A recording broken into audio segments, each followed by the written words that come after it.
Hi everyone, we are here with Hank Early and his book, Heaven's Crooked Finger. So welcome, Birmingham Literary Society. We are so happy to have you here. Tell us a little bit about yourself. Okay, first thank you for having me again, Kimmy. This is a great group and I'm really happy to be here. My real name is John Mantooth, and I'm sure I'll talk later about why I use Hank Early to write under. But this is my wife Becky. She's here with me tonight. I have two kids that are 15 and 13, and I've been writing, I guess, since I was 30. And I published the book we're talking about tonight, Heaven's Crooked Finger, is the first in the Earl Marcus series. The second one came out in July, and I'm working on the third one now. It will be out in November of 2019. I've also published under my real name, John Mantooth. I published a book called The Year of the Storm that was nominated for a Bram Stoker Award. So I don't know if anybody here likes horror. Oh, I do. But it was sort of classified as, I didn't really see it as horror when I was writing it, but it kind of got picked up by a lot of folks in that community, and it got nominated for the big horror award. It didn't win, but Becky and I got to fly out to Portland for the award ceremony and everything. And then I also have a collection of short stories under my real name too. I'm a teacher, and 20 years now. I've taught 7th grade, so that's about it. What subject in 7th grade? Social studies, and well, English, but now I'm just social studies. When do you write? I write during the summers a lot, and on the weekends, and I do, depending on what my deadline situation is, I'll also will write after school. But if it's just everything's a perfect world, I'm writing every day in the summer, and I'm writing every Saturday and Sunday, and then just here and there when I can in the week. But there's been times where I've been under deadlines where I'm just writing all the time. Go to work, come home, and just write. So. Do you have to have a certain mood to write? So do you have a glass of wine? Do you turn Coffee. on some opera? Yeah, I've tried drinking with alcohol before, and because you hear about that a lot. You know, these Hemingway types, they get a glass of whiskey or whatever, and it didn't work for me. I get really sleepy. Yeah, but coffee is my thing, and Becky will tell you, in the summers I like to go to a particular coffee shop here, it's in Homewood, O. Henry's Coffee. So if you ever go in there, good chance that you see me there, back in the corner writing. Do people come up and say, "Hey, John, how are you?" Actually, if you'd asked me that a week ago, I would have said, no, that's never happened.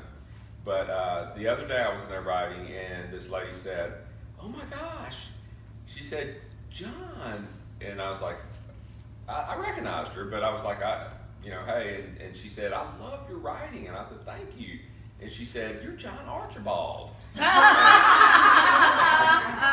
I said, no, you got me confused there. But she did know me too, but I don't think she's read any of my books, but she's a friend of... No, she's read your book. Oh, she We've has. known her for years. Well, she got me confused with John Archibald. But Who is John Archibald? who is John Archibald? He's a columnist for AL.com. He's a local writer. He And writes... he just won a Pulitzer. he writes commentary. He's Long-time amazing. columnist. Yeah, he's pretty popular in Birmingham, so he's way more popular than me. But she says I look like him, so I don't know if that's true.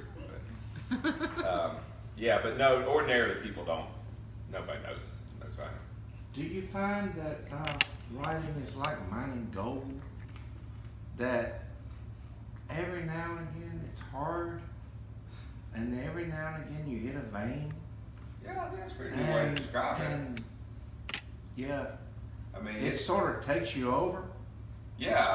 The characters take you over. Well, that's what you hope for. That's what you wait for, and you have to put in. I mean, for me personally, I have to put in a lot of time where I come home and say it's just bad day today. You're just struggling to produce rather than letting it flow.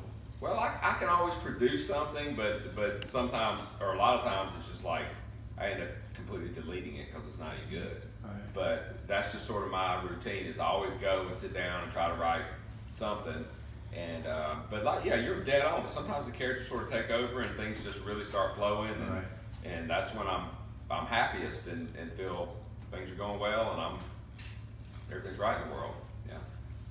I've read where Eudora Welty, I'm from Mississippi, and she would get a block, and she would get on the public bus system in Jackson, Mississippi, and ride around and just listen Oh, that's to a the good vernacular thing. Yeah. of the people. I think that's a great idea. And pretty soon a storyline would clear, open, or some way of saying something would come clear to her. Well, I'm not any Eudora Welty Right. but something I do is when I'm at the coffee shop writing is I get to a point where I'm just like, okay, I need a break.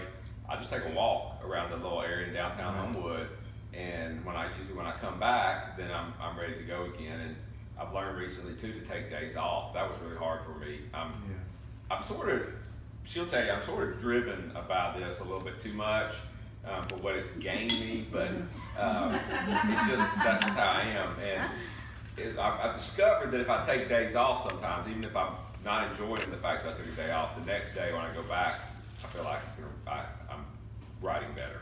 So, but. Have you ever been to one of the churches who handles snakes? No, I have not. The closest thing I've come is seen it on TV, and there's a book called Sin and Salvation.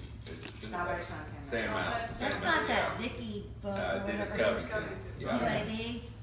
I His think we wife should is all Vicky do a Covington. field trip, What's girls. that? I think we should all do a field trip Okay. and go to one of these places, and I'll do it just to You'll kind do of it. see. Yeah, You'll handle the snakes. No. I just want to like go and See experience it. somebody doing it. Yeah. Yeah, real. I really don't. You went on Facebook and found some of that, like, got like young preacher Tennessee. Oh yeah, I did a lot of research. Like it's still happening. Definitely, Yeah. as the article someone was showing me. It's definitely still happening. And yeah, I did a little research, and there was actually a reality TV show. I don't know, you always wonder how much reality are in those shows, but there was a reality TV show that my daughter and I watched right about the time I started writing the book that kind of helped me a little bit too. I forget the name of the show, but it was about snake handling preachers. It's like, guy from Tennessee. Okay.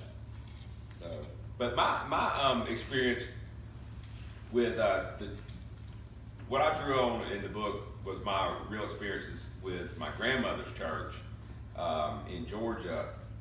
We used to go over there a lot. We were real close to my mother's side of the family, and we'd go over there a lot, and we would go to her church. And where is this in Georgia? This is in Whitfield County. Dalton, Georgia would be the biggest city nearby. So It's the carpet close capital. to Tennessee. Yeah, it's sort of close to Tennessee. And she went to, I hope nobody goes to this church. I'm sure they're very different now if you do. But she went to an Assemblies of God church.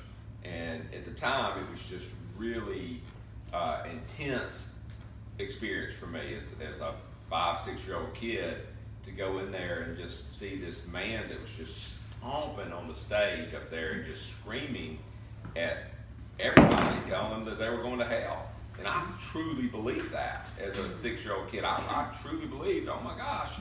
And not only that we're going to hell, that Jesus was coming back any day now, and then we were going to go to hell. Yeah. And I was really scared about that as a kid. So I think part of this book was me working through some of that stuff as I got older. And even in the book, I think you see Earl struggles with pulling away from it, even though he's so rebelled against it. It still kind of has a hold on him in a sense. And so I think I felt that a little bit in my own life. And the first time I went to church with Becky, to a Methodist church, I was like, wow, this is what church can be. Nobody's scaring me here. Because my mom, when we moved to Montgomery, she tried to pull away from my grandmother's church, but she couldn't quite. And we went to what I call a lot of crazy churches now in Montgomery. We just went to one after the other. And for her trying to find something that would both fit my grandmother's version of religion and something that she could live with. And I don't think she really ever found it. But I've gotten off topic a little bit, so I think about That's question. good. Well, I grew up Presbyterian, Mhm. decently and in good order was our mantra. But I had relatives in the country that were Southern Baptists, but I had relatives in the country that were Primitive Baptists. And Uncle Marvin was a Primitive Baptist preacher. And every now and again I would find myself in a service of worship, if you could say that, Yeah. where he was preaching, and it was pretty mean. Yeah. It was pretty hellfire and brimstone. And I couldn't reconcile it in my mind, given what I attended Sunday to Sunday in the Presbyterian Church. How did you come to terms with the meanness and Well, the dichotomy that was well, there's a very yeah. plainly cut? In the book, and some people mention this in the last book club, there's sort of a dualistic picture of well, I'll take that back. Okay, one of the characters in the book is Granny, is in the book, and she sort of represents the way I understand religion now, but at the same time, she's sort of based on my grandmother, who was the one who was so hellfire and brimstone, telling us that we were going to go to hell. Right. But my grandmother had two sides to her, and I think it was the side that, I saw a very loving side from her Of course. that was with that. And I think that the fact that, I always knew she loved me. I knew my parents loved me, so I think that helped me, get through it. It was almost like there was always that dichotomy, like you said, between what they're preaching and the way they're living and acting. Right. It's like, I don't know. That's a tough question to explain, but I think a big thing for me was just because I had experimented with some other churches that, again, every church I went to, I was like, would this be an approved church? Kind of thinking like, would this be something that my mom would approve of or my grandmother approve of? And then when I met Becky, They didn't approve of that church. right, but I stopped caring at that point. I just stopped caring. You get to the point. Trying to please your parents. Yeah, get to that point. It seemed to me as I processed it that they were condemning corporately, but loving individually. Mm-hmm. Yeah, that's a good way to put it. That's a good way to And put your it. grandmother loved deeply, Yeah, fiercely, yes. there's no question about it. Granny in the book, to me, was kind of like an old quilt that was always there for you, and she would cover you up in love and be whatever you needed to be to make it better. Yeah, yeah. Which is kind of like what grandparents are supposed to be anyway, especially grandmothers. Parents or in general Yeah. are there for that, and yeah, he missed that aspect, and that was a no way. People like to draw lines between, and there is some lines to draw between my real life and thing, but my parents were great. My dad was nothing like the preacher in the book. In fact, he probably helped too, because looking back on it now, I always wonder when my dad didn't go to church, he wouldn't go.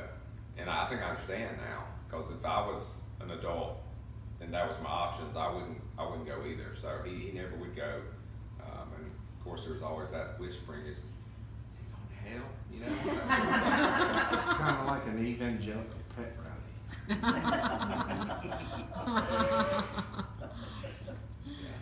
So when you were writing this, and you're sitting at O'Henry's in Homewood, how did you do that? Did you have a notebook? Did you have a post-it note system for each character, or how did you do your outline? I didn't do an outline. I've tried to outline once or twice, and it didn't go very well. For some reason, the story is really tied into the voice to me. Like, I don't really know the story. I don't get the story until I really get the voice. So I can sit down and outline. That's a little bit, it's kind of antiseptic to me. And I'm sure a lot of authors do it and they do great. And I sort of wish I could, because I think it makes the process easier. But for me, I just sort of have to start writing until I get the voice. And then sometimes, you usually have to write a whole draft. And then realize, oh, okay, now I see how this is kind of fit together, and then go back and write another draft. So I have to draft a lot. That's about the 8th draft, the book in print.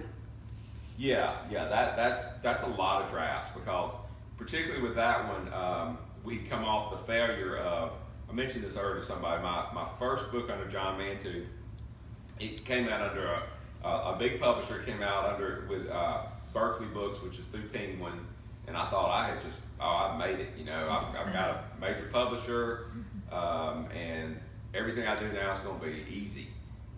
But the book came out, and Penguin didn't care about the book. I mean, to them it was just like, here, we'll throw some money at this guy, this book's okay, and then we'll see if it catches on. They didn't do any marketing or anything, and my agent retired right after the book came out, so I was sort of cut off from New York, didn't know anybody, and the book just didn't sell well at all. So when I tried to publish my second book, they had an option on the second book, which means they could buy it if they liked it, or they could say, no, we're not interested, but they got the first look at it. And I really liked my second book, but they passed on it, and then we couldn't sell it to anybody. And they kept citing that there was a poor sales record for my first book. And I forgot where I was going with this. Did you change your name? No, but she brought up something that made me think of about it. Oh, the outlining. So I thought, well, maybe I need to, you know, maybe this book's just not good. So I tried a bunch of different methods. I tried to start outlining and try stuff, and I don't think it really ever was that. I just think it was just a combination of factors. But we couldn't ever sell that second book. And my new agent, I got a new agent, he said, look, we're just going to table this, write something new, and we'll see what happens. He said, you're a good writer, you know, you're going to sell again. And so I wrote the Earl Marcus, I had the idea for the Earl Marcus series. And he wanted to be sure, this is why I brought this up, because all the drafts, he wouldn't let me, I kept saying, is it ready to submit now? He said no. He just went through it with a fine-tooth comb. He was a great agent. He would not let me submit that thing until everything was perfect. And right away we got an offer on it, but the only catch was they said, we're concerned about the poor sales record for his first book. Would he be willing to take a pseudonym? And at first I was kind of resistant at first, because I thought, John Mantooth, that's a great name. Nobody ever forgets that name. Yeah, it's a great name. And I just don't want to do it. I want to be under my name, but the more I thought about it, the more I was like, I want to keep doing this. I want to profit publish. motive. Yeah, I want to stay in the game, and if this is what it means, then I'll try it. And so I agreed to it, and we had no pseudonym at the time. And that started a series of emails between me and my new editor about what the pseudonym would be. And she kept saying, we want it to be something Southern. So I was going through all my old family names, and They weren't Southern enough yeah, apparently they weren't Southern enough for New Yorkers. for New Yorkers. And finally, I said, I got frustrated one night and emailed her back and said, okay, you tell me, what do you think? And it was like they had it locked and loaded. I mean, I got the email back 2 minutes later, Hank Early. I said, okay. And so that's been it. But I've gotten used to it. I mean, it's And no idea where they came up with that? not really. I mean, they probably had some kind of marketing team look at it. or Yeah, something. exactly. Yeah. Holding organization. Well, you know, some of my extent into the artistic world has been kind of sip and stroke. More sipping than stroking. But what I want to ask you is, my problem was I didn't know when to leave it alone. And that's my problem. I couldn't leave it alone. I kept trying to do this and that to doll it up, and you know, my That could be your problem. Italian villa ended up looking like 9/11. So how do you know when to leave it alone? I usually it gets to the point where I get completely sick of it, and that's when I know when to leave it alone, because I'm just like, I can't look at this anymore, and that's when I'll send it somewhere. On a deadline. Well, now it's deadlines, and that's but before I had deadlines, when I was just trying to write to get published and get an agent, it would be the point where I'm just sick of this. Let me see what some other people think about it, and if they thought it was good, then I'm okay if they thought there were problems, then I would take a break and then I'd go back and work on it some more. He has writer friends that are very blunt with him about whether something stinks or not. I have a question about your characters. As soon as I started getting into it, and I couldn't put it down, and Terry was saying she read it 24 hours, and but I imagined them as more white hillbilly people. So, and then at first you mentioned about Granny being African American, and was everybody African American? No. Okay. Granny was the midwife sort of in the community, and she was black, and then the character Mary, I guess, would be mixed race because that was her grandmother, but she, I can't even remember now. I think her dad was white. I can't remember, but yeah, she's mixed. No, they're white. You imagine, right? Okay. Of course, the hillbillies just still thought she was black. Right. Yeah. Did you talk to any kids who were trying to escape that kind of situation? No, I You don't think so. described it very well. Oh, good. And, I mean, I guess no. I think as a writer, you just dramatize. I mean, to me, I just sort of dramatize my own experiences somewhat. So I think I felt like I was trying to escape a similar situation, but to a way lower degree. You know, it wasn't life and death for me, but it was like I wanted to kind of get out of this church that I felt like was very oppressive, and this idea of God that was very oppressive. So, I mean, I think I just naturally sort of just heighten everything to try to create suspense. So that's where you get the snakes coming in, and you know, his dad's just nuts. So. Have you seen any of the videos on YouTube? Did you do any of that research where you saw the videos where But the snake, yeah. they dance with the snakes and? Yeah, so I've watched those videos for sure. Found old pictures of it, and it's spooky stuff. I mean, there's something kind of elemental about that people would do that and try to. I don't know. It's almost like they're trying to draw power from it or something. Well, it's charismatic, like all of the cults to me. Yeah. Did you ever think it might be true? Which part? The handling snakes gives you power or something? Snakes. I wouldn't put anything. I mean, I'm not one to say what's true and what's not. I mean, honestly, it doesn't feel like something that would help me find truth, but, But you never but know. maybe for somebody, you know. Would you put a that's snake in your strange thing. son's hands? What's that? Would you put a snake in your son's hands? No, I and wouldn't put a say, snake in my own He hands. gets scared. He gets scared when the Did kid you- goes 2 doors Did down. you do any research into the biblical tradition that produced the text that? Not extensively, just cursory. So I wouldn't be an expert on that at all, but I just kind of did some. Well, just to calm you, it's kind of false. Okay.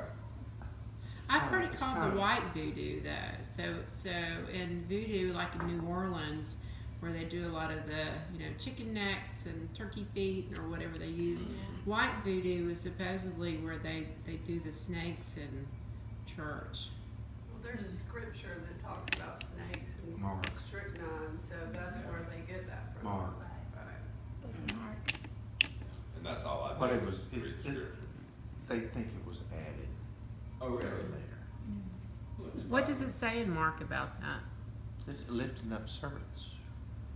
Literally though. Uh-huh. Yeah. Oh. They will take up serpents or something like Right. something like that. Lift up servants. So That's they where it think it comes was from. added in the. Yeah, we can look So the scripture says, in my name shall they cast out devils, they shall speak with new tongues, they shall take up serpents. And if they drink any deadly thing, it shall not hurt them.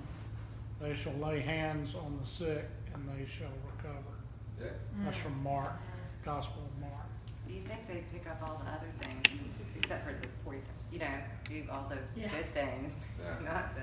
Yeah, but I think for Earl's father, RJ, it was kind of like a rite of passage. I mean, you handle the snake to prove that you're really a godly person, and of course, Earl gets struck by his snake, and then refuses to acknowledge God's role in saving him from that. So that was too much for the dad. And interestingly, I thought that they wouldn't let the girls do it. Right. They can't be godly enough. Yeah, that was It's like something. original sin Did you of make that Eve up? or something. Well, I don't know. I mean, it just seemed to fit right to me. Seemed to fit for me because that I noticed a lot of double standards and things. Misogyny, Yeah, a lot of misogyny with the church that I kind of grew up with or experienced. You mentioned names a little bit before. I was reading along it. Was it Caldwell Mill Road that popped up? Maybe. And I thought, oh wait, we have a Caldwell Mill Road. Yeah, I'm I mean, just did you? plucking stuff here and there. And Yeah. so that was on my mind. That was funny to me. I'm like, I noticed that. And I typically make up the towns, as y'all probably noticed. There's not a Raleigh, Georgia that I know of, and so I just make them up because that's easier for me, and it just gives me a lot more leeway to do things. And He had an aunt named Maggie. that was And what one I was of the thinking. books, I don't know if it was a short story book, you had a Rhonda, and that was my sister's name. And I was like, why are you putting her in that? And he's like, I don't know, it just popped in my it head. never even dawned on me that was your sister's name. Well, I put it in interesting, there. Becky, how involved are you in the reading of drafts and making suggestions? Oh, And Good question. And Okay, that so you that really can wrote it. become troublesome because he wants me to read it, but he doesn't really honestly want my feedback. You want your positive feedback, right? I mean, is that true? Yeah, pretty much. Yeah, I get negative feedback from other people. So, like, I don't know. It's hard for me She's an English teacher. She's very. because if I'm gonna read it, I'm gonna tell him what I think. And Which is what you sometimes want. he doesn't, but he takes that better from some of his friends, and that's why I'm like, you should get Kurt to read it. Be better about that because if I But she tell has him- actually helped a I lot can with some see of the that. stuff. Like this summer, he wrote a draft of the third book, and I read it, and I was like, "This is not believable. This part's not believable. I love this part." Yeah. And then he was depressed for a day. And then he came back and goes, "You're right. I went to Henry's and I worked it all out. It's all better now." So Yay, O. Henry's. Well, she actually, Rebecca. on the third book, you might not remember this, Becky, but I sat down with you one night and told you I was trying to figure out how to do something in the third book, but I couldn't figure it out. And like you helped me, you talked me through it and helped me come up with a lot of ways to make it work. So yeah. What if somebody wanted to make your book into like a film or miniseries? That'd be And awesome. how would you? I mean, and come on. Yeah, would you like want to write the script, or would you want somebody that's more oriented? I'm not in a position to. I would just say, what do y'all need me to do, if anything? I mean, maybe if I was very successful, I would be like picky about. I want to write the script, but I would just be. I have a little story about that that y'all might appreciate. Is right after the book came out back in November, I got an email from somebody I didn't know, and it said, "Hi Hank," this was to my Hank Early email address, and said, "I'm a representative for so and so that works with NBC, and it's produced this and this and this, and there's all these movies I'd heard of and series and stuff, and we were wondering if the rights were available to Heaven's Crooked Finger." And I was like, I just couldn't even reply fast enough. You know, here's my agent. You need to talk to him. And I was like on cloud nine for like an hour. This was actually at school when I got the email, and I was walking around. I told the teacher across from me, "Hey, I think I'm about to get a movie made out of this." And I got a text message. yeah. And then my agent emailed me back. He was like, "Calm down." He said, "Just about every book that comes out, we get," he said, "I don't know why they sent it to you." He said, "They always come to the agent. For some reason, this one slipped and it came to you." He said, "We get an inquiry that asks, are the rights available? And we say, yes, they are. And they put it in a little file somewhere. And one day, if they ever need a movie about a preacher's son from North Georgia, they'll say, hey, we got rights right here." And they'll pull it So out. they'll buy the rights. Yeah, basically they're just inquiring if they were available, and that they get most books. They get an inquiry from different. He said, usually I don't even tell my authors. My agent said, when that happens, I don't even tell them because I don't want to get their hopes up. Because obviously that's what happened to me. I was like, oh, I'm going to be the. I have a Go out and question spend that money. Yeah. about your pseudonym. Let's just say if like a John Cougar Mellencamp situation happened where he got, so popular and he went back and said, I'm gonna go by John Mellencamp, not no John Cougar. Oh, okay. Like John Situation, would Minty. you, I mean, if you got to that point, would you go back and change your novels to your actual name, the ones I don't that think are- so. I mean, Yeah. I'm fine with it now. I mean, and I'm hoping one day, and I'm hoping that I'm still going to write. Really, what I hope is that the Hank Early books are just going to be Earl Marcus, and like I've got an idea for another novel when I finish this one that I'm going to tell my agent I would like to try to publish this under John Manton. Maybe it's been enough time, and I don't know how that works, but. John So Mann just keep this one series name. Yeah, I mean, a lot of authors have kind of a different thing they do under a different name or something like that. So Where maybe does Hank Man- Earl would be more for crime. Where does Mantooth come from? I'm not sure. The only thing I know, and I don't really know this, the only thing I've heard is my dad got a call one time out of the blue when I was a kid, and he talked for a while on the phone, and when he hung up, he said that was a guy from Oklahoma that was calling and researching the Mantooth name, and he said there's a tribe of Cherokee Indians that go by Mantooth out here. I have no idea if that's true. That's what he told my dad. I just think it's so interesting, as I've talked to you about this before, that there's Mantooth interiors, and there's just no way that you guys are not related at some point, somewhere, because Mantooth is such an unusual name. It's right down the street from Yeah. It is, yeah. I see it every day. Never been in there, never spoken to them. Don't know. But maybe we are related. I mean, Go in and ask for the family discount. yeah. That would be nice. They used to run over the brass bands. Oh, wow, yeah, For the that brass was band. great. If you had to articulate what motivates you as a writer, what would that be? It's really hard. I guess, I'm not sure I'm going to be able to articulate it very well, but I've always enjoyed the feeling I get when I tell people stories and they seem to enjoy it. Like even from being a young kid, I had a little sister and I had a cousin, and this was at Granny's house, and going to Granny's house, every time we went there, I would tell them stories at night, and I just was hooked. I mean, that was just almost like an adrenaline rush to me, is to tell them stories and make them scared and make them, and so I guess maybe it goes back to that. I'm usually a very, very quiet, reserved person. Like, she'll tell you, I don't used to talk this much, and We had to go to Red Hills and get a beer before this. You're doing great. How do you personally relate to God? Ow, we're gonna get deep with it. Deep and murky. You Remember, wrote we're about it. videotaping this. Personally relate to God, I think I've sort of been definitely been on a journey with that, but That's a good point.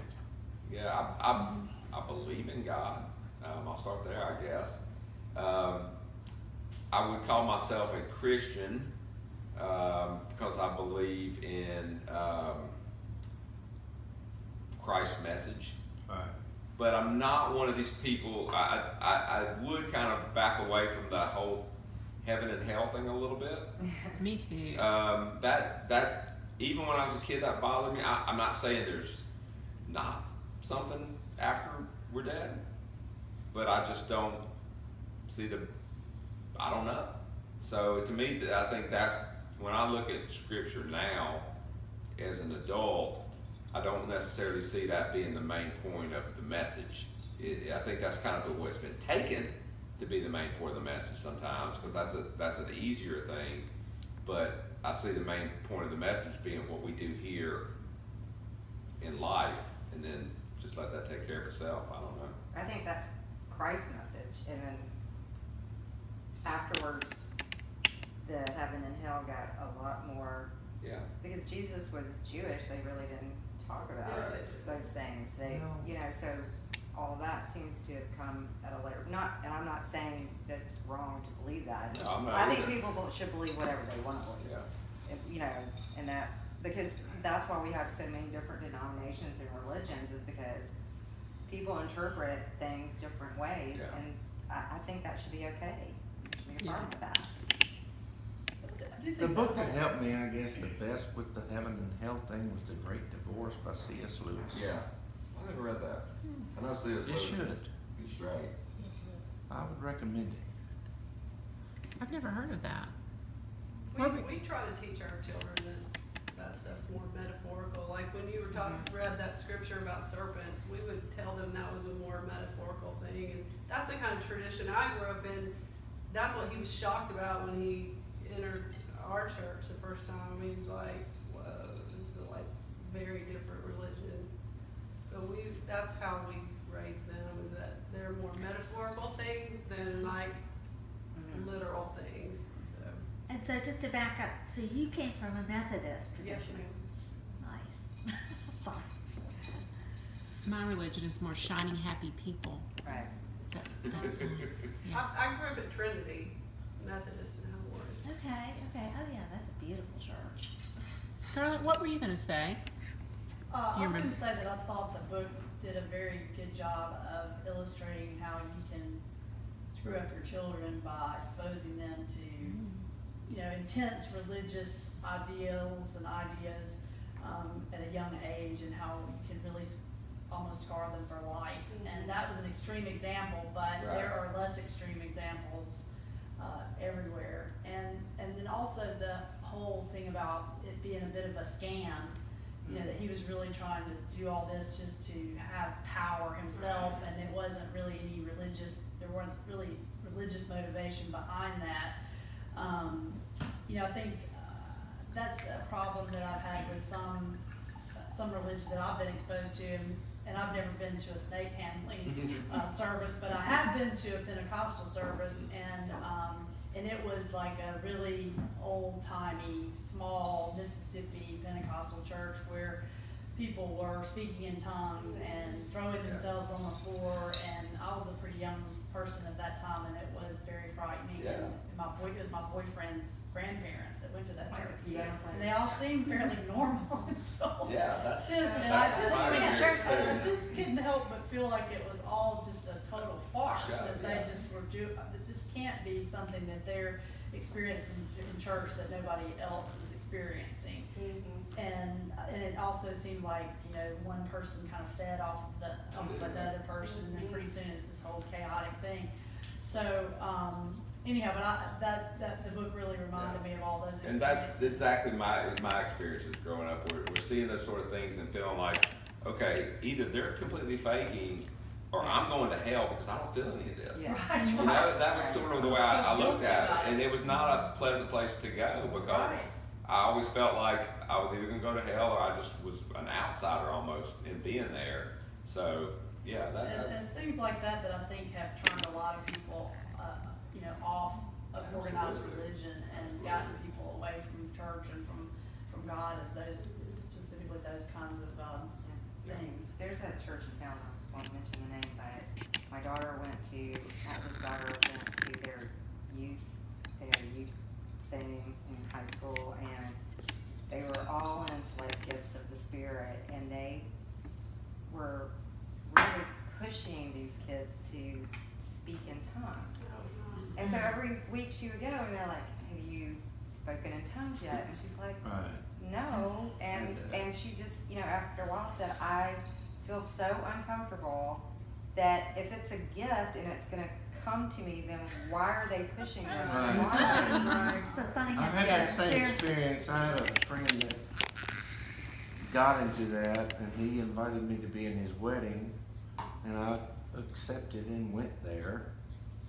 But everybody else that was a groomsman was trying to get me to do the tongues thing, and I finally said Singing or something. you know, if God has this for me, let God show this for me, Yeah, to me. yeah. Don't you And we can't try all to force have this It's like on singing, me, you know. please. The one thing that, you know, again, I'm like 3/4 of the way through, but when he sees his dad at the grave, you know, burying the sister. Oh, okay. And he is completely bared down to, Distraught. Right. well, it's Broken. more, I thought, broken, and like there was no mention, you know, the son was so shocked because he didn't mention God in any way, or he wasn't praying. It was as if he knew that all that stuff that he did over here was sort of a show and a sham, and here he is a failure with, you know, not being able to. Well, he do caused anything. it. I mean, he wouldn't For get all a intents and doctor. purposes. Well, he wouldn't caused get his. Because he Yeah, wouldn't get right. a doctor. And Right. hell. But I also didn't And he sort knew of he want to was show failure. He the was human side of responsible for him that child's Right. death. in that moment. As wretched as he was as a person, he actually did have something he cared about. Yeah. For whatever reason, the daughter, that was just So his sad. kind of, And maybe maybe he had more times like that, but that was the only one that the Right. son saw. But right. I kind of thought that he really believed what he preached. Well, see, I went back and forth on that. You And think he did? as personally, I'm still a little undecided about that. Like, I still even work through that in book 2 and 3 when Earl thinks about it sometimes. You know, how much did he believe and how much was he just using it?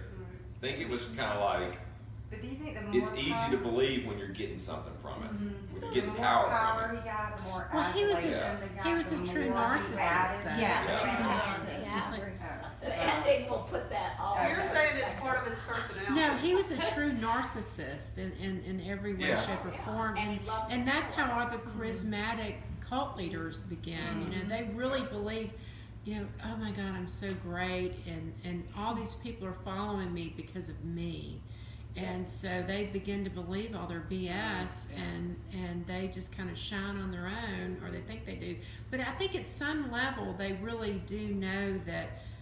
For me, when his daughter died, and he was just He knew he wasn't no gonna make it mask, again, Yeah. he was just at his lowest. Right. He knew that he had completely failed And because yet he he didn't get medical chose to care. go on and continue the. Well, he was a wackadoodle. Well, he was trying to redeem himself. He was a wackadoodle, He was trying to, at that point, he was right. trying to prove his Wackadoodle. own self right. Mm-hmm. He was trying to prove all his ideas and make himself be right, I think, maybe. I don't know. Maybe to ease the pain. Well, It y'all was- thought about this more deeply than I. It was No, but it interesting is to kind me, of- This though, is what because- happens when you come to book group. We're just gonna, you know, We're gonna get into everything. we'll get there. But this is very cult-like to me. So Yeah. remember it was Jim Jones Yeah. who that he Guyana. took Guyana. Where is that? It's in South America somewhere. Okay, so he like moved They everybody drank the down there. Kool-Aid. Yeah, so he killed all these people based on his own narcissistic behavior, which for this snakes, same thing. It's a cult, Yeah. which kind of goes into deliverance a little bit. You hear the Yeah. banjos playing in the Yeah. background. Well, I've always been, the cult stuff is just always fascinated me. And that's Me sort of too. a little bit different angle. I mean, you could call some of the religious stuff we talked about cultish, I guess, but I did make him more of a cult figure because that's always fascinated me. And in the third book I'm writing now, I think I've kind of come back to that cult idea. Originally, when I thought about this series and this character, I thought, wouldn't it be cool if I had a private investigator who sort of specialized in cults?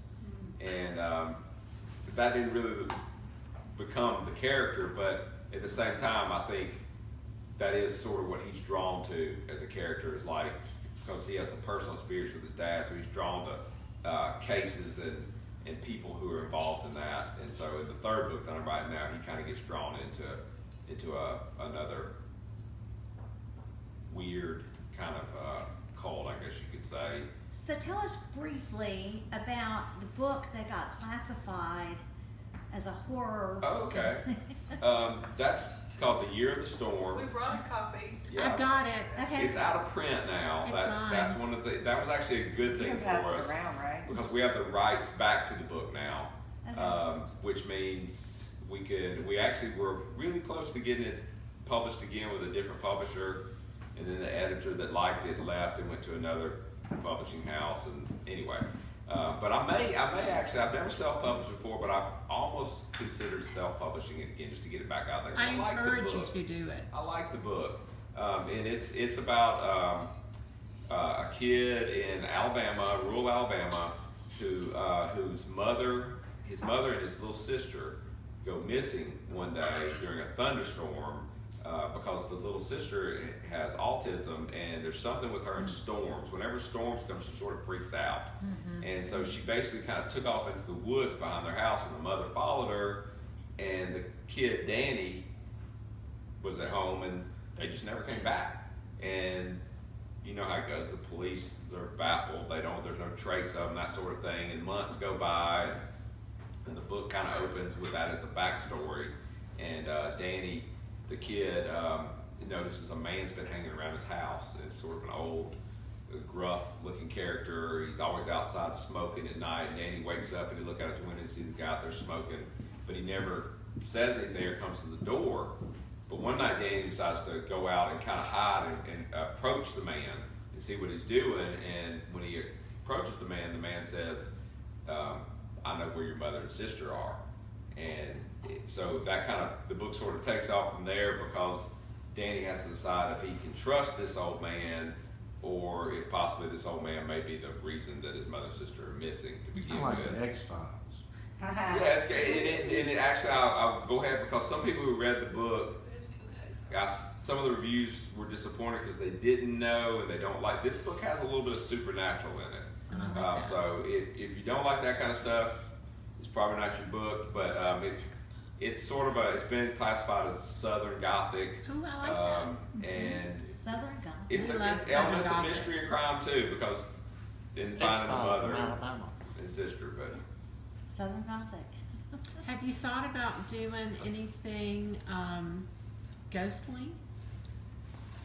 My short story collection has sort of some ghost stories in it, and I like telling ghost stories and that sort of thing. We have a Halloween party every year at our house, and I tell ghost stories. Are we all invited? That would be Scarlet.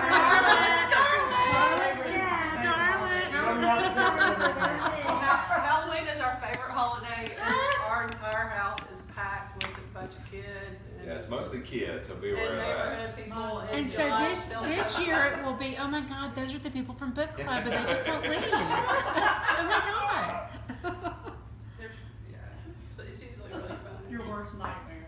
But John usually tells urban legends, and the kids have never heard them Yeah, before. usually that's what I do. I just retell the classic stories and just maybe twist them a little bit or something like that. So tell the story that you told at the Atlanta Book Club, if you don't mind. I really felt like that was kind of a dud at the book club, Kimmy. Oh, we were just like all over it. No, we were all over it. I'll tell it, but just before I say, I think this story might be a dud. You're qualified. But You I should tell you tell what, them how you created the story, why you created it. can I tell a different story? Yeah, tell it differently. Okay. Whatever. So the story I told at the book club in Atlanta, I told everybody before I started, this is a true story. But it wasn't. It was one that I had made up to tell my students in school. But you didn't tell us that it was made up, because we were all. No, I did. You just weren't listening. He quit telling it when he made a girl cry. He made it. He gotta do But that. this story that I'm gonna tell is a completely true story. Okay. So you may keep that in mind. There may not be anything that's to me it's a spooky story. It's a haunting story, but there may not be any like great big reveal at the end, because this is a true story. But it's one that has haunted me my entire life, and one of these days I'm gonna write a book about it. When I lived in Montgomery, we had a guy that lived across the street from us, and he wouldn't talk to anybody. And my neighborhood in Montgomery was not the kind of neighborhood we were. We were, hey, how's it going? You know, every time you saw somebody, everybody spoke, everybody was friends. And I remember the guy, as I got older and old enough to understand these things, I would wave at him and say, hey, and he would just look at you and just keep mowing his yard or whatever, just completely ignore you. So that was weird. And I remember we had some neighbors to the right of us who were sort of disparaging about the guy. He was just this weird guy, and he didn't like anybody. And I know the next time I became aware of him, I was probably about 12, and I woke up in the middle of the night, and there was flashing lights outside, and there was an ambulance in his driveway. And I looked out the window, didn't see anything that really excited me other than the ambulance, so I went back to bed. But the next morning I asked my parents what had happened, and they said, oh, his wife died in the middle of the night last night. And they called the ambulance and carried her body away, and I didn't even know he had a wife. I mean, I had never, ever seen the woman. So that was weird, and as a couple months later, I woke up again in the middle of the night and noticed, I still don't know exactly what made me wake up or notice this, but there was a car outside on the road between my house and his house. It was driving very, very slowly. I mean, inching along, probably 1 to 2 miles an hour. And I looked out the window and I thought, that looks like the man across the street's car. And it went all the way down to the stop sign, put his blinker on, turned right. I thought, well, that's weird. Why is he driving so slow? And went back to bed, and here come the headlights again a few minutes later. He's coming back around the block. And he would circle the block in that car going about 1 to 2 miles an hour over and over again. And it would take, I mean, an hour he would do it. It got to the point he did it so often that my friends, this is when I was 12 or 13, they would say, can we spend the night tonight so we can see the man across the street? And we would spend the night, we would wait up and we would look out my window and we would see him, and he'd go get in his car and he would do that. He would just drive around and around the block. And you know, looking back on it now, I'm thinking, was it his way of dealing with the grief? I don't know, but it was a really strange thing to see. I also remember as time went on that, and this was a big no-no in my neighborhood, is that he would let his grass grow really, really high, like knee high. And of course, all the neighbors were talking bad about him, but he wouldn't mow it. Maybe that was his depression, I don't know. But I went on off to college, and I got to teen years, I sort of forgot about him. I mean, who cares about this guy across the street anymore? Got married, ended up going to a funeral of one of your friends, and Andy Meadows was there, my neighbor from Montgomery. I don't want to remember that funeral. Yeah. And he, and we had said, this was my neighbor on the right of me, and the first thing I asked him, whatever happened to the man across the street? And he knew immediately who I was talking about, because it was the weird man across the street. Nobody, he ever talked to anybody. He said, oh, you're not going to believe this. He said, about 2 years ago, he came over to the house. I was like, what? He came over to the house? Because he never talked to anybody. He said, yeah, he came over to the house, he knocked on our door, and he said, is your dad here? And Andy, my friend, went and got his dad, and he said, I'm going to be going away for a while. And they're like, okay, well, is there something we can do for you? He said, yeah, if you just get my mail and maybe cut my grass if it needs it. He said, I'm just going to be going away for a while.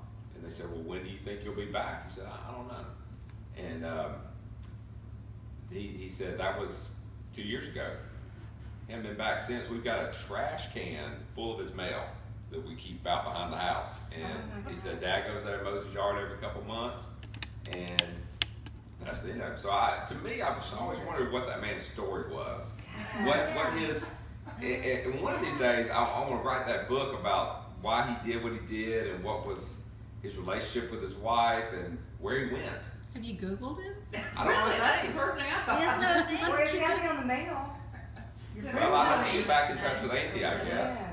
It's got to be on the mail. Yeah, I have to talk to Andy. records and find out who's Open his power bill or. Yeah. We'll help you. Let's hope you developed this story. Yeah. It was an invalid. That's and he so I was gonna say, weird. the wife was definitely an invalid. Yeah, he was so Yeah. depressed that he just couldn't get it together. It And might maybe be. after she died, he had horrible insomnia, and so he just drove Drove around. around, trying to- drove That around. That's- sounds This great. might be better from your imagination. Yeah, I mean, Yeah. it's all No, built in it's so there. weird, like, what you just wonder what it is. And he was such a sad guy too. I think that's what haunts me the most about it. He just had this look on his face like, damn it, life is beating me. And even I remember that even as a kid. And so what point did he get to when I was off married as an adult that he decided I'm just out of here? And where did he go? I don't know. No That's children? weird because. No children. Was he that I like your knew. parents' age or older? Yeah, he was about my parents' age. Yeah. I wonder how long you have to be away like that to be. Considered a missing person. Or And not, did he but, pay his like, bills? but Declared to be missing, declared, Well, yeah. you know, where If they I can was take having his to cut his property. lawn, not too long. Well, you know, also, if he's not paying his property taxes or whatever, then his house I don't would know get the taken. answer to these questions. This was like, I I don't, saw think, my I don't neighbor. think the Meadows Well, lived there. do some anymore. research and get back I to need us. to. We need to know the answer to I'm that. actually I sort of prefer the mystery though, because that's how it's gonna become a story Right, for me one right. day. If I find out the answers, it's gonna become boring. That'll cloud your, yeah. But it might This is not. why he doesn't plot out his That's book. the problem about outlining too. Because it Once I gets know the boring. answers, I'm bored. So I like to not know the answers while I'm writing and surprise myself That's interesting. to stay. So most teachers like plan their first year and then they tweak their second year. John is in his year 21 and he I plan every. plan it year. every year because he You gets kind of bored. reinvent the He wheel. gets every I year. do. That's what she actually says. She says you I'm like, reinvent the wheel what every are year. you doing? Don't you have I that hate to test? read it. I mean, I'm making out a test. Don't you have that test from last year? No. The I'm kids very can get all organized. those online At the end of the anyway, year, I so just good throw for everything him. away. He gets I don't keep bored. up with it. So seventh grade social studies, what are they learning? What? Civics and geography. Oh. Nobody Yeah, they learns do a anything semester of in seventh civics. grade. What kind And of then- geography? American geography? It's supposed to be world geography, Okay. but nobody really cares. I figured that out after a few years, and I know I've been doing American Who's like geography. nobody really cares? The kids don't care. Or No, the parents don't the care? administration and nobody cares. English they care about because there's a lot of testing standards for Yeah. that. Yeah, nobody But social studies is not tested, so nobody cares. That's So you dangerous. can That's you can terrible. do whatever you want, and that's a good and a bad thing. So is that like history? I mean, social studies used to be history. Yeah. Is that still Yeah, history? That's yeah. just not a non. In It's seventh not- grade they don't That's take terrible history, they just that take teaching to test geography Yeah, but that's and like an civics, and then eighth grade opportunity. world history. That's an Civics being opportunity. like, for Just you. basically government. Government. Yeah, just the three branches of government and just, you know, a little bit about that. We don't get through much. We basically do the founding of the country, the important documents, and the three branches of government. Because we only have a semester. that's a lot more than some grown-ups know. Exactly. Yeah. Say it. The funny thing about John in social studies is he taught English for 15, 16 years. I taught English last year. Okay. Could right. you do something about the reflexive program, But pronoun? No, I can't. Myself, you know, No. But he taught English for years and years and years, and then the first year that he published a book, they asked him to teach social studies. They have no clue that they have a writer in their school. They're oblivious to it. you know what, I had a It's just senior crazy. English Yeah. teacher, Miss Turnage, that would turn over in her grave, and it makes me sensitive to hear somebody say, well, myself. Right. It's me. The reflexive program is me. Right. This has bothered you for a And, while. and it has bothered me for, I'm thinking about a national movement. Well, And it's so wrong. It's so wrong. we gotta work on that. And it's so widely misused. Well, He you're is. gonna die when you find out that 300, textbooks 400% today are now more than my saying it's first okay to husband. have there Philosophy which professor is that plural. corrected me on- for a singular antecedent like anyone. What? Lost me. Yep. I'm Everybody needs to be I'm up so there hyper-focused on about myself That's considered that correct now. it's crazy. What do they It's just crazy. say? And it bothers me They don't want to say. It is becoming standard English now to say. beyond. So wrong. You know, the only thing I would kind of throw back is that as a Presbyterian, I have to say the only thing more dangerous to me than organized religion is disorganized religion. I can see that. I think Southern Baptist kind of goes into that vein, I think, for me. Yeah, disorganized Southern Baptist. I wouldn't do that to anyone. Well, it depends on what organization you kind of fling at it. Well, so when I grew up Southern Baptist, as a young child, I would go to my parents and say, why, or my mother, who thought I was like crazy, but I would say, why do you think God wants you to be unhappy? Because it was fire and brimstone. And I thought, why wouldn't God want you to be happy? And the older I got, it became about sex. Well, God created sex. Why didn't you think God wants you to have sex? And that was like, oh my God, you've got to go to private school. But as a young child, you realize, and I was always taught by. Well, you were a special young child. I was very Mostly special. You just go along with what's No, not normal me. and, you know, like what you're familiar No, with. I bucked it completely. I mean, I would hide in the Good for you. bathroom Go get it. because I just thought this is not what God is to me. And that was a young kid. But the older that I've become, which I'm an adult now, I feel like it's a very personal journey when you're in religion. And he was in a personal journey in your book because his comfort level was, that's what he grew up with, was the snakes and all that wackadoodle stuff. And that was his comfort level. And it wasn't that he sought or he wanted to be involved with it any longer, but that's just what he knew. Yeah. And he's still on the journey. I mean, in the third book, I think that he's still dealing with some of those things. And I don't, at the last book club, somebody had read the second one, but I don't think anybody here's read the second one, have you? No, in the Atlanta Book Club, Angie, she was all over this. I mean, she was your most avid fan. Yeah, She get out and loved vote for me. Angie. She was. It was like, let's get Tyler Perry to produce this. Well, I love Earl. He's a badass. I'm glad you're continuing on with it. Yeah. You should tell them how you came up with the name, Earl. Okay, yeah. So my grandmother, the one that, you know, for good and bad, I mean, she was a great woman. I mean, I loved her to death, but her church scared me, just leave it at that. But she used to always, whenever me or my brother or my cousin, all the males in the family, whenever we were lazy, which I guess was pretty often, like she would say, she was a very hardworking woman, and she had a farm, and she always was wanting us, y'all need to go out here and chop wood, or y'all need to go out here and pick tomatoes or something, and we would be like lazing around. She'd say, "Oh, y'all are just like your Uncle Earl." Every time, and after a while, I started thinking, "Who is this Uncle Earl? I've never seen or met or anything." Was it a real person? Yeah, it was a real person, and she did it so much that I started to like Uncle Earl.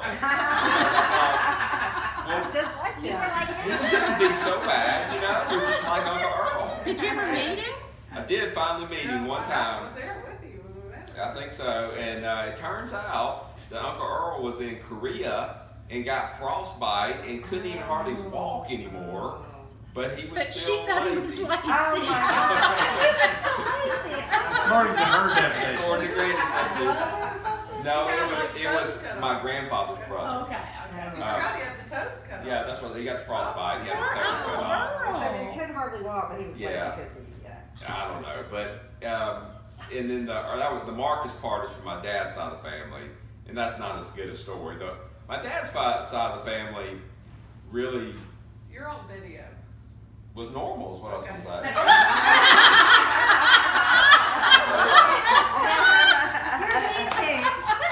Oh God, that was good. You are on No, video. I mean that. That's And what you I have was been going to say. They're drinking pretty bourbon. normal compared to my mom's Nikki's side of got the your family. back. yeah. So, and I don't girl, mind. I Becky. mean, both my parents are deceased. My grandparents are all deceased.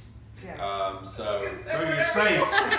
You're Say safe. whatever you want. I still have some aunts and uncles, but I was really scared when my aunt on my mom's side read the book because I felt sure she was going to side with like The crazy the wackadoo. snake people, but she didn't. She didn't. She said she liked it, and what'd she say? Too much bad language in it. Or, Did she say she'd pray for you about it? she didn't say, but I know she's praying for me. Right. She did send me some devotionals, yeah. Oh, that's hilarious. So. We can tell you more after the video. We might need to turn this off then. We'll see. Yeah. So what about the storms? Though you said in your bio you said you have a love of wild storms, I just and it sounds like two of your books at least are centered around lightning or storms. yeah, I don't know why. That's when I feel the happiest. It's like right before a big storm, and it's weird because this is how we're completely opposite in this regard. Because she does not like storms and tornadoes and that kind of stuff. Really give her anxiety. Doctor, I'm like, give me some Prozac.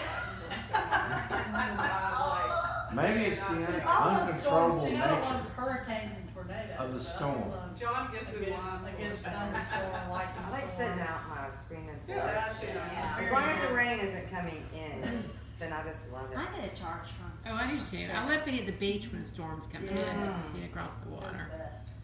So thank you for coming, both of you. Yes, thank you. And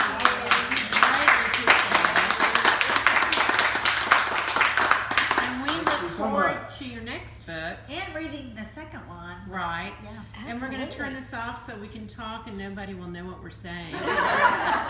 Sounds good. Cheers.